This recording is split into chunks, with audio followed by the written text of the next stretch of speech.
VK news Uttar Pradesh Uttarakhand, सच का सारथी। Purvanchal expressway तैयार है नई रफ्तार भरने के लिए, नई उम्मीदों पर खरा उतरने के लिए।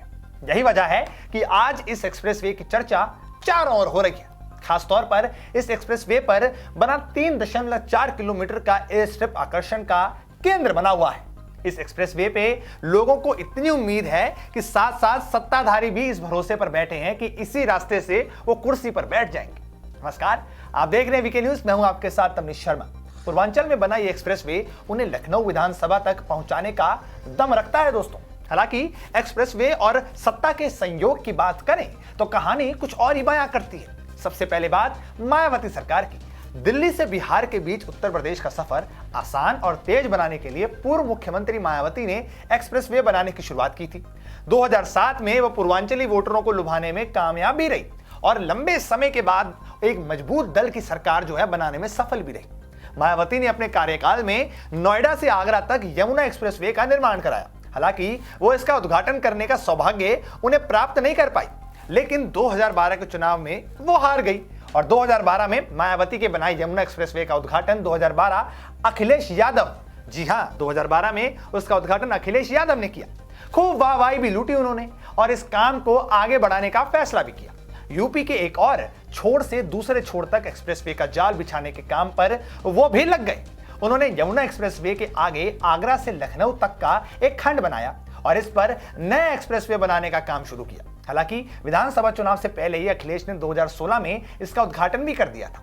भले ही अखिलेश ने नींव भी डाली और उद्घाटन भी किया, पर चुनावी नतीजा मायावती वाला ही रहा।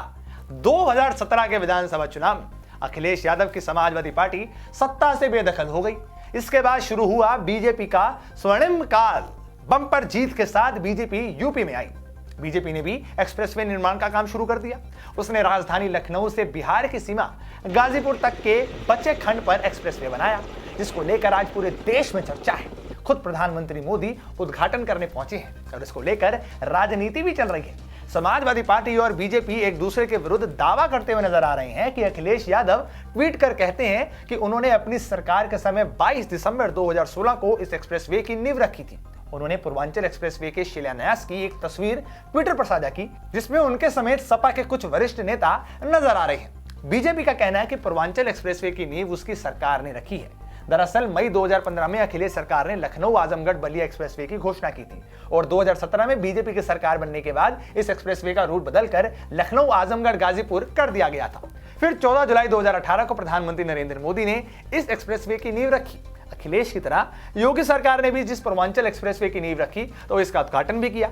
सियासत के परे सवाल यह है कि क्या योगी आदित्यनाथ एक्सप्रेसवे बनाने वाली सरकार के अगले चुनाव में हारने की ट्रेंड को तोड़ पाएंगे, क्योंकि जो सरकार एक्सप्रेसवे बना रही है वो चुनाव हार रही है। क्या इस बार के विधानसभा चुनाव में ये एक्सप्रेसवे उन्हें सत्ता की गलियों तक पहुंचाएगा? हालांकि योगी ने ऐसे कई ट्रेंड पहले भी तोड़े हैं। याद हो, जब वो नोएडा आए थे, कहा जा रहा था कि अब योगी हार जाएंगे, पर जीत दर्ज करके गए वो। तो क्या इस बार एक्सप्रेसवे एक श्राप योगी बाबा तोड़ सकते हैं? क्योंकि एक्सप्रेसवे एक श्राप ही है बाकी सरकारों पे। क्या वो श्राप योगी बाबा तोड़ पाएंगे? वैसे पूर्वांचल की सीटों की बात कर लें तो 117 सीटें चुनाव में किसी का भी पलड़ा भारी करने में दम रखती हैं। 2007 में बीएसपी ने पूर्वांचल में बड़ी जीत हासिल की तो मायावती पहली बार पूर्ण बहुमत की सरकार बनाने में सफल रही थी। 2012 में पूर्वांचल ने सपा को समर्थन दिया तो अखिलेश भी सत्ता की कुर्सी पर बैठे। फिर 2017 में पूर्वांचल के लोग बीजेपी के साथ खड़े हुए तो पार्टी ने यूपी में प्रचंड बहुमत हासिल कर ली। बीएसपी 10 साल का सूखा करने के लिए बेकरार है। सपा भी 5 साल से सत्ता पर न आने से काफी गंभीर है और अब दोबारा आने के लिए छटपटा रही है। तो कांग्रेस 31 साल का सूखा खत्म होने का इंतजार कर रही है। ऐसे में बीजेपी और योगी सरकार इस पूर्वांचल एक्सप्रेसवे से बड़ी उम्मीद लगाए बैठी है। देखना होगा कि इस एक्सप्रेसवे के सहारे सत्ता की गली में क्या योगी दोबारा लौट पाएंगे? सबसे बड़ा सवाल ये उठता है। आप हमारे कमेंट सेक्शन में बताइए कि योगी आएंगे या फिर ये एक्सप्रेसवे का जो ट्रेंड है वो चलता ही रहेगा। आपको क्या लगता है? आप जरूर बताइए कमेंट सेक्शन में और देखते रहिए वीके न्यूज। ये है ड्रीम मीडिया नेटवर्क और आप देख रहे हैं देश का पहला 24/7 digital news channel VK news, राष्ट्र के नाम।